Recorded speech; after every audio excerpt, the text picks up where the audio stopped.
Alright guys, ayan po, nakikita nyo nilalamutak with roe and some ingredients, ayan po. So pinapahid lang po ng paunti-unti. And ayan po, bago po siya ilatag, meron na po siyang mga dahon-dahon. Ayan.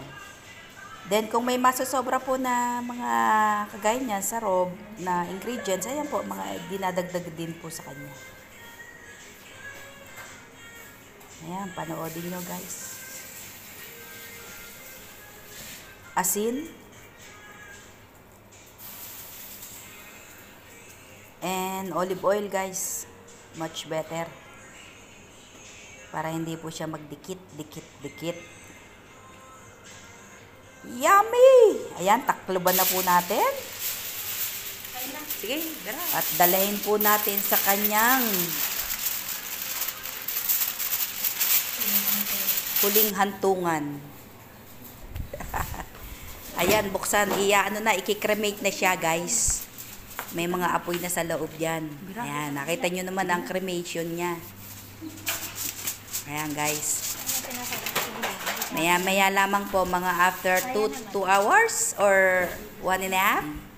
Kasi mahina lang naman po yung apoy. So, ayan.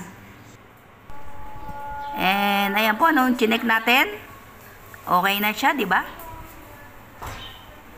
No, maya-maya lang, lalabas na natin. Ayan na po siya, ang final! Yahoo! Kasarap naman yan, So yummy! Kapaglaway, Guys, I hope you like my video. God bless you all, guys. Thank you for watching. Sarap! God bless you all. So yummy, Thank you. Thank you, guys. Bye.